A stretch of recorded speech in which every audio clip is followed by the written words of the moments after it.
كانت امبارح اخر حكايه خلاص هتنزل في رمضان ده. من سلسله الفيديوهات اللي كنت عاملاها اللي هي زي ما بتمنى لكم صوما مقبولا وافطارا شهيا بتمنى لكم. تقريبا حكينا قصه 20 ست من الصحابيات. يا رب يعني اكون فدتكم باي معلومه واقدر اكمل الكتاب لان الكتاب فيه اكتر من 30 شخصيه. بجد دي حاجه كنت عاوزه اعملها قوي، اللي انا اتكلم عن السيدات. فحسيت ان انا زي ما بسمع وجهات نظر دكاترة فنانين في الموضوع، حاجات أجنبية، فكمان نشوف وجهة نظر الدين كمان. فكنت عاوزة أتكلم يعني عن المرأة.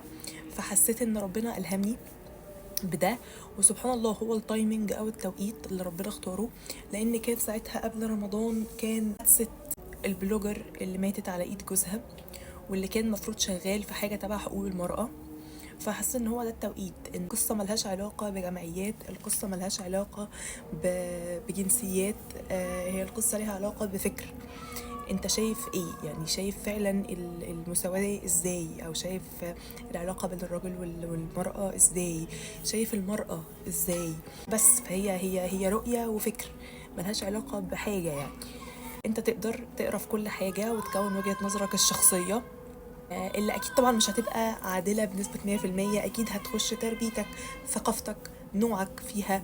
يعني سواء انت كنت راجل فممكن تكون بتبص بمنظور مختلف عن مثلا ما واحده ست تبص ليه قضيه ليها علاقه بالمراه.